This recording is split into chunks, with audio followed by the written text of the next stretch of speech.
everyone, today I'm going to be doing a book review on Sleep My Child Forever by John Coston. This is a true crime story. Now, you follow Elaine Bohem, which I could be saying wrong, and sorry if I am.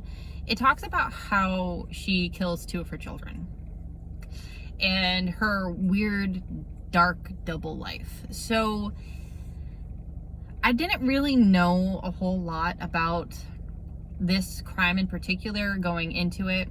Now, it sounded like somewhat familiar, but I don't think there's a lot of podcast or coverage of it. So I really enjoyed reading something different or something new that hasn't kind of been like rinsed and repeated a whole lot.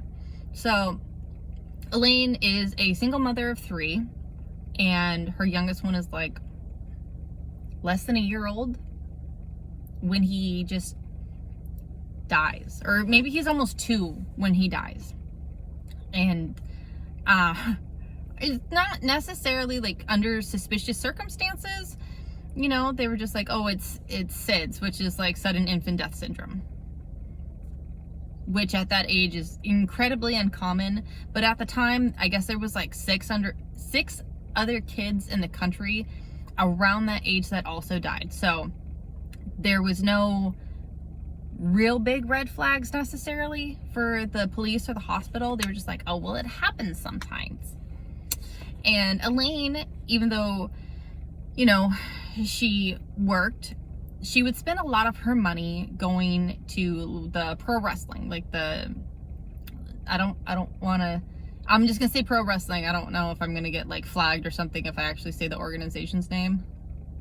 So anyway, so she was really into that. Like, she would write letters to the wrestlers that she liked. She would go to like all the shows. She had a girlfriend that they would go together, not like a sexual girlfriend, just like an actual friend who's a girl.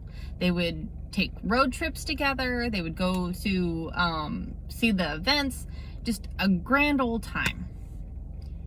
She loved it. She loved them. She would write saucy, nasty, dirty letters to these guys, and none of them were interested. Apparently she was like a bigger lady, like a much bigger lady. So they didn't really find her attractive at all because she just wasn't taking care of herself physically. And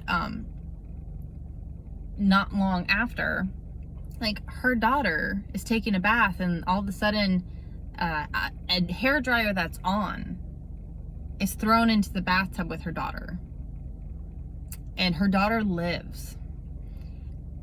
When she's taken to the hospital, she's being told by Elaine what happened. It was her little brother threw in the hairdryer because he wanted to help dry the Barbie's hair or something like that.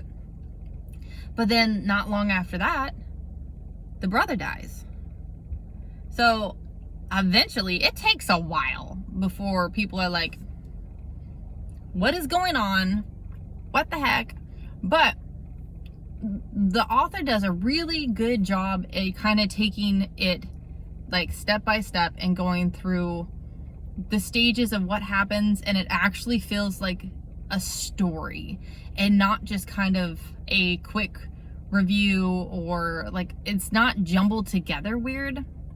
It is really well put together, and it flows really well, and it was very intriguing. You get to have the viewpoint of the best friend, and you also get to listen to the confession of Elaine herself, because she does eventually, you know, admit to her crimes and whatnot. I would recommend listening. I listened to it on Audible for free. It's one of the free ones, but it was really well done. I would highly recommend it. If you're into true crime, this would definitely be right up your alley. If you're not favorable of child abuse or child death, then you probably want to skip this one, because it's just all about child death. But yeah, anyway, I appreciate you guys watching. I hope you have a wonderful day. Bye, everyone.